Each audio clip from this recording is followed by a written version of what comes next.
I really believe that we are at a point in history that there's going to be a before AI and an after AI. I don't think people realize what this moment means for us and for our jobs.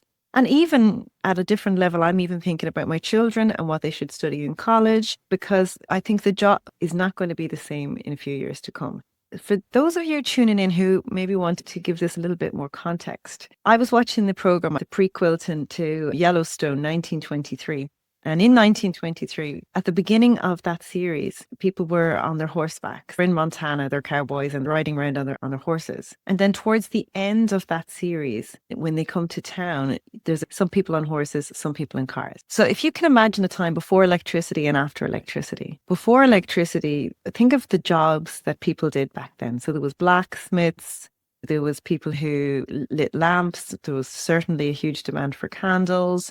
There was lots of different jobs that after electricity became mainstream, not that they didn't exist, but they didn't exist at the same level as they did before electricity. And it's the same even with the horses. I heard a statistic recently that before automobiles, for every 1,000 people, there were 900 and something horses. And then 20 years after the automobile arrived and became mainstream, there was, even nowadays, there's 4 horses per 1,000 people. So think of, again, all the jobs related and how we worked has changed. And I think it's going to be the same for AI. So there is going to be the time before AI where there's certain tasks that we do, certain jobs that exist, certain professions that exist. And I think AI is here. We're only in the first 18 to 24 months in terms of mainstream adoption. And I think in 5 or 10 years' time, there's going to be jobs that don't exist anymore. I think there's going to be jobs where there will be a few people, AI is going to do the rest. And I think for coaches and consultants, this is really relevant because they deliver a service and they need to ask themselves